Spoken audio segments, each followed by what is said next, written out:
All right. Good morning. This morning for me. Hello. I'm back. We're going to talk about the costume designer, or Neville's wife, today. I'm not going to get a scratchy throat. All right. I'm just going to read them.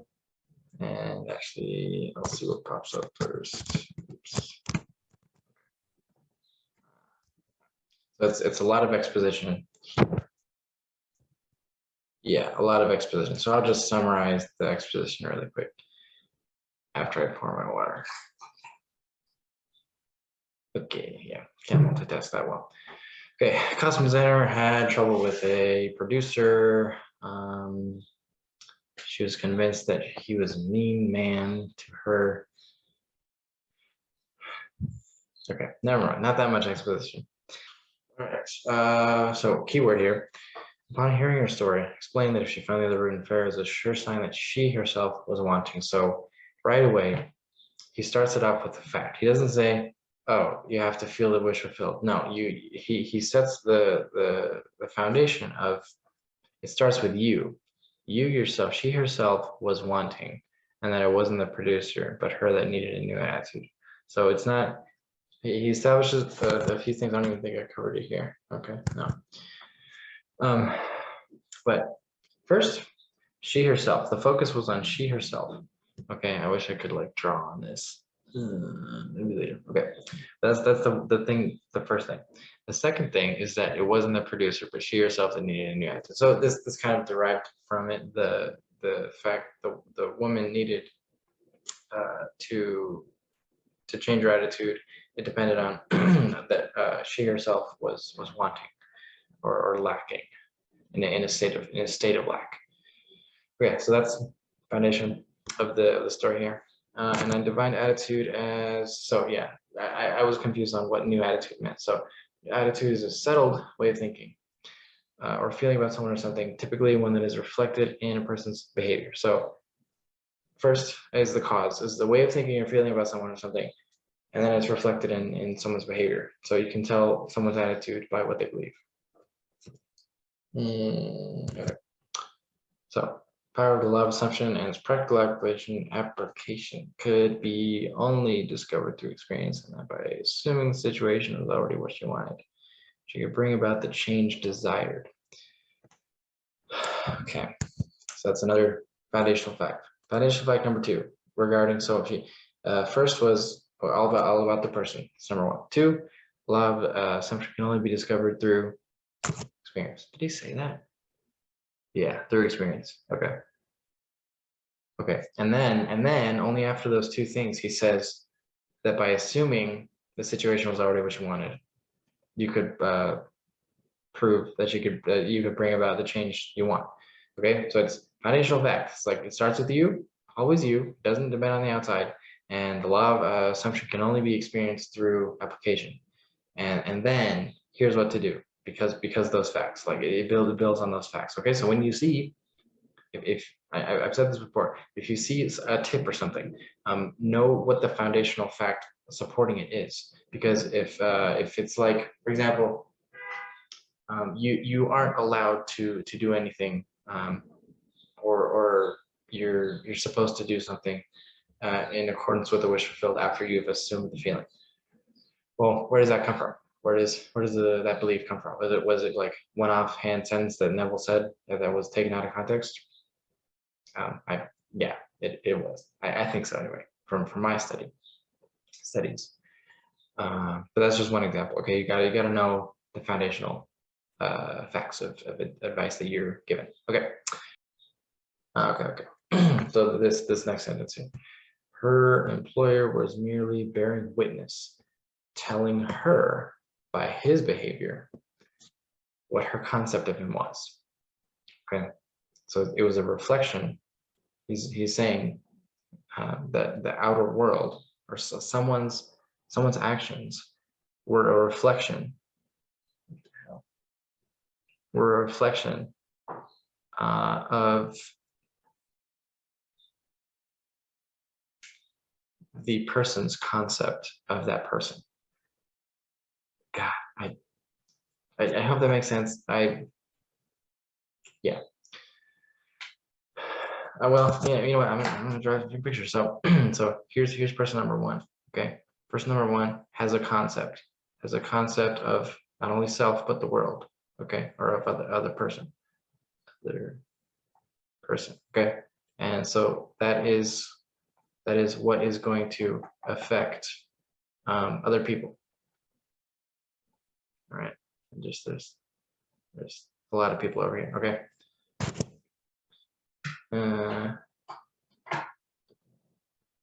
When it's telling her behavior, what her concept of him was. Okay, so yeah, he's not only suggesting, and this is an important point, I think.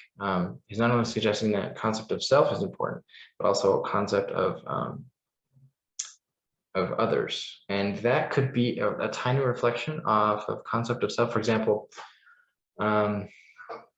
because everything starts with concept of self. So, and I'm just going to throw out a theoretical here. Actually, let's use one from my own life. So, if you decide that somebody's mean, it could be that. No, hold on. Let me think of one really quick. Okay. So, again, super personal here. My dad is. I think that he's like a non-emotionally intelligent person, and that may or may not have a direct reflection on the concept of self. That was kind of a, I don't know. I was throwing out a theory, like an idea.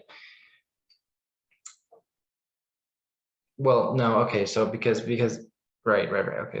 So it could be because you only see the world through your perceptions. So if I were like in the past when I thought my dad was like, you know, not an empathic person, I was like, because my definition of empathic is this and this, he doesn't meet this criteria. Okay, but it all depended on my criteria first for for being empathetic, and that's just an example. Okay, so even though like you always have to come back to the foundation. Okay, think of the foundation of whatever you believe. Like, where does it all come from?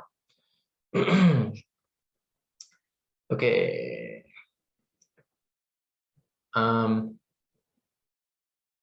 Yeah, and this goes back to the idea that son of a gun, I didn't set a timer. The idea that the outer world is a reflection of you. Okay, we've spent enough time on this. You guys get it. Like it's like the outer world is a shadow. Other people's like behavior, according to Neville, is like all a shadow.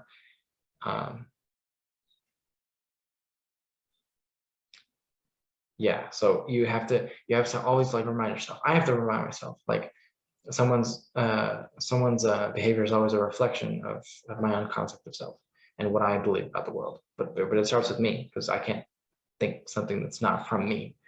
All right. I suggested that it was quite probable. Hold on. Okay.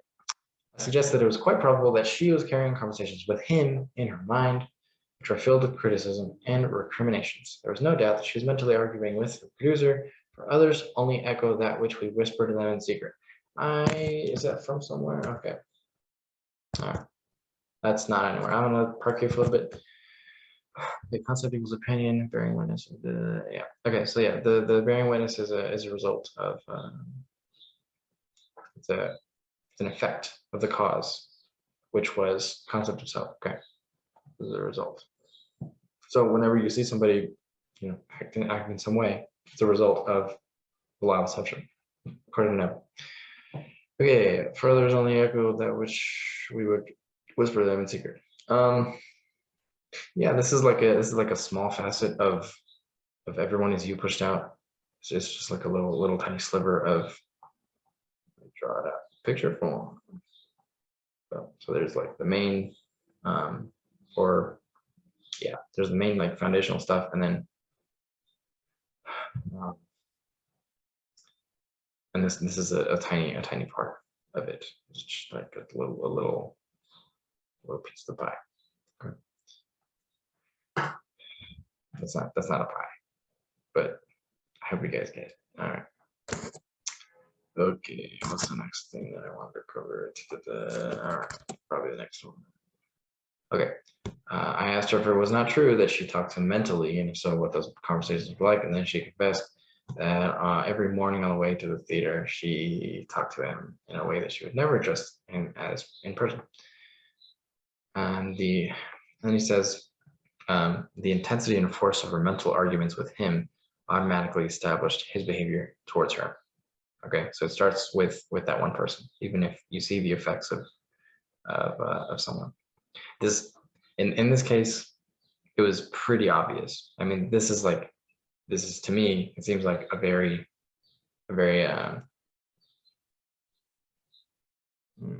singular event,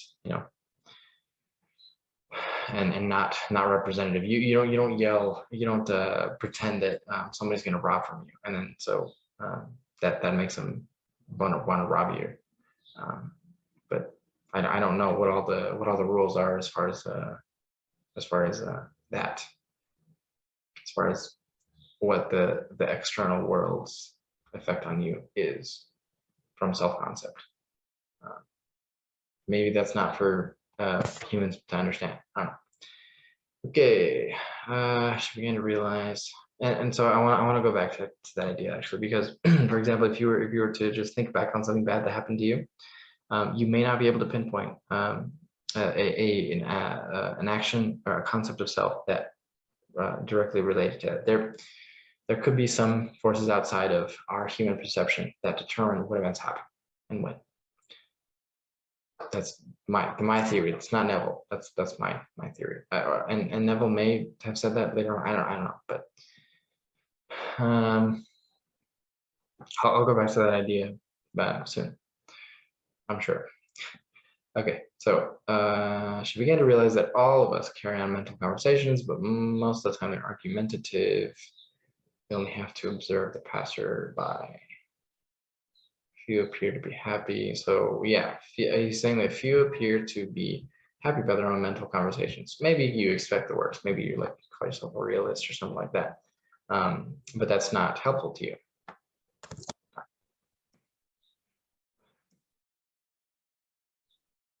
Right. A lot of people are unhappy, and the corresponding feeling must lead them to the undesirable levels. Okay. Yeah, so this is what Neville he generalizes. Okay, that so many people are mentally engrossed in our conversation, and few appear to be happy. Maybe this is Neville's belief, and this is what he sees based on what he believes. Who knows what would happen if you were to believe the opposite? Just something that I think is interesting. Okay. So she assumed her job. Right, continuing on with the story. Okay, so she began to change her attitude and to live this law faithfully by assuming that her job was highly satisfactory and the relationship with the producer was a very happy one. Okay, so that's the action that she took. Ooh. She assumed her job and relationship with the producer were good. And then to do this, okay. So that is the general action. Okay, but it's a foundational action. To assume that your job is highly satisfactory and a relationship is a good one. And then a method to do that. So it's not like the method doesn't do it. It's the assumption that does it, according to Neville. Okay, so to do this, that she agreed that before going to sleep at night, on her way to work, and other intervals during the day. Okay, so it's not when a lot of people that read Neville and get on the forums and stuff like that, they get caught up in the method because that is something actionable that they can like sink their teeth into.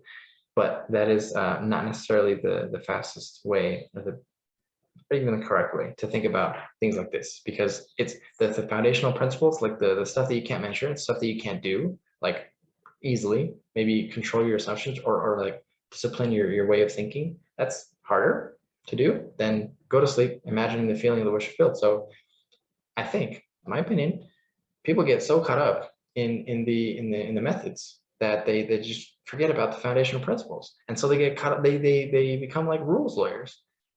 just like a Pharisee, you know, getting caught up in the letter of the law and not like the spirit or spirit of the law. Man, I love teaching this. Like I had that epiphany literally just now. Okay, let me know what you think. Anyway, so going back to the exact method. Neville says a lot, well, has said a lot in his lectures and books to fall asleep when the wish fulfilled. That's like the actionable thing to do, the action that you are to do. But she said, and his wife said that she would do it all the time, and you can't.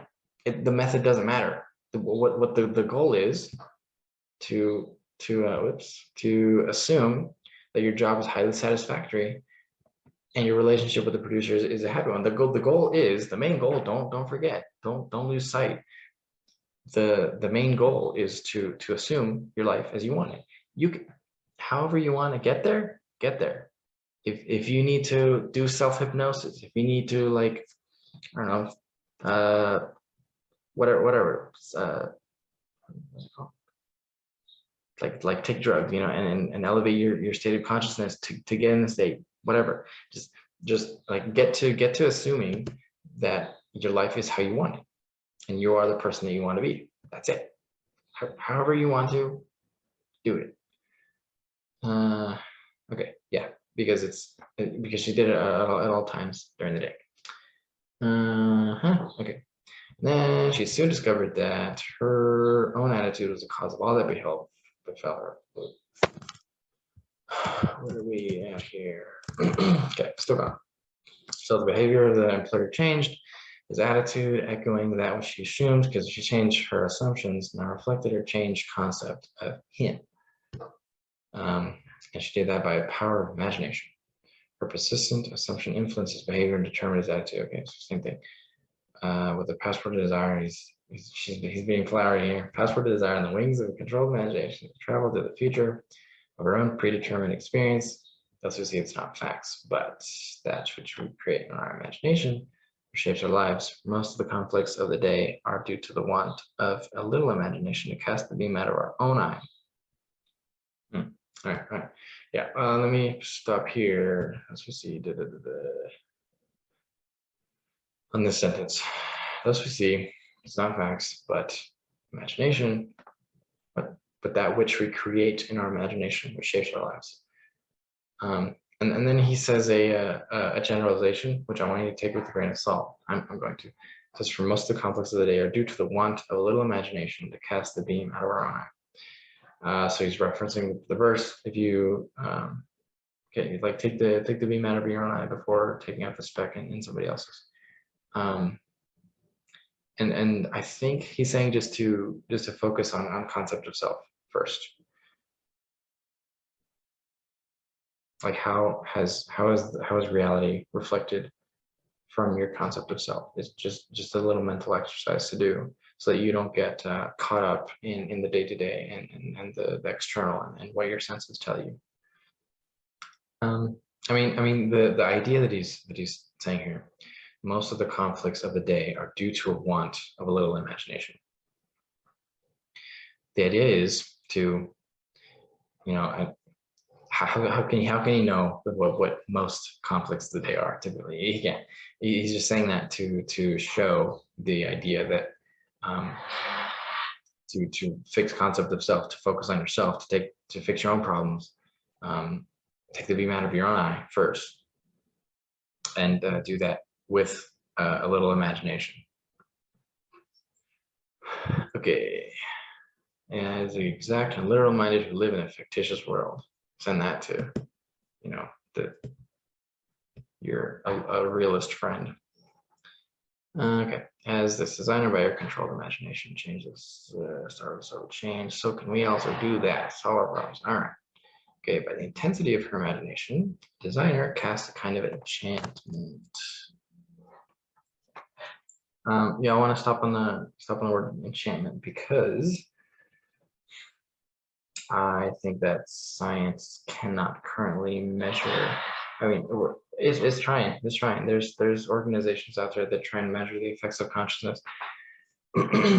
um, but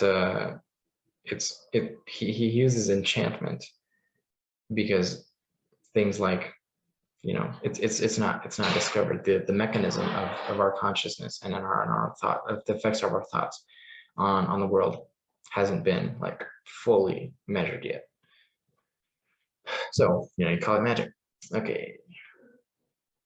All right. Often our most elaborate and original thoughts are determined by another. So he says another generalization here. I'll stop here. So the main idea that I took, or the actionable idea that I interpreted from this last sentence, often our most elaborate and original thoughts are determined by another. This goes against everyone is you pushed out. I think it nothing has an effect. Everything starts with you, your concept of self. It may be that it may look like what you think is determined by the world. But if everything starts with the concept of self,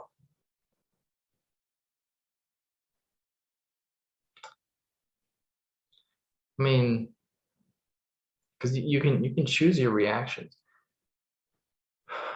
Maybe theory. Maybe this is true. Often our most elaborate are determined by another. And how we can get out of this, because I don't want to be controlled by somebody else. Maybe how we can get out of this as humans is to just be super mindful, like insanely, gross, insanely mindful all the time, to make sure that we guard our thoughts and the influences thereof that result from that.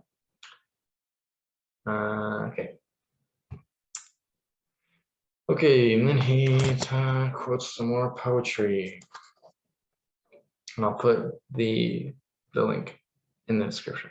I think I'll remember to do that. Yeah, William Butler Yeats, he says, we should never be certain that it was not some woman treading the wine press. And he quotes this in a lot of other lectures. Treading the wine press, someone else causing the effects that you do, who began some subtle change in men's mind, or that the passion did not begin in the mind of some shepherd boy, lighting up his eyes for a moment before he ran his way. Now,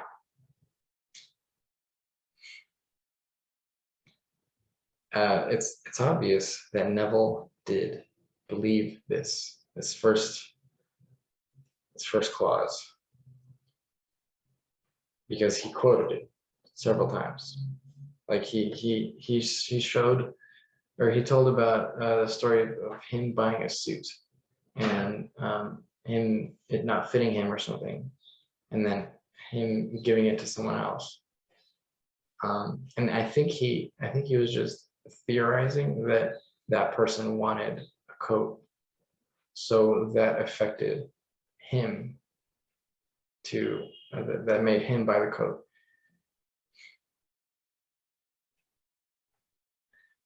So again, to what degree, and this is just something to think about, to what degree does one human's assumptions have on another? What determines whose assumption wins? I don't know.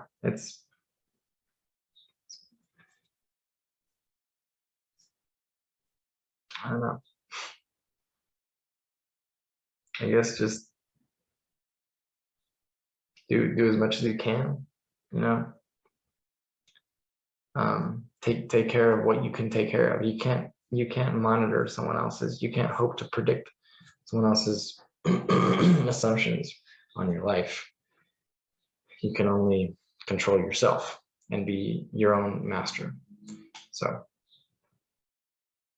that's what I think is the conclusion to draw from this seeming paradox. I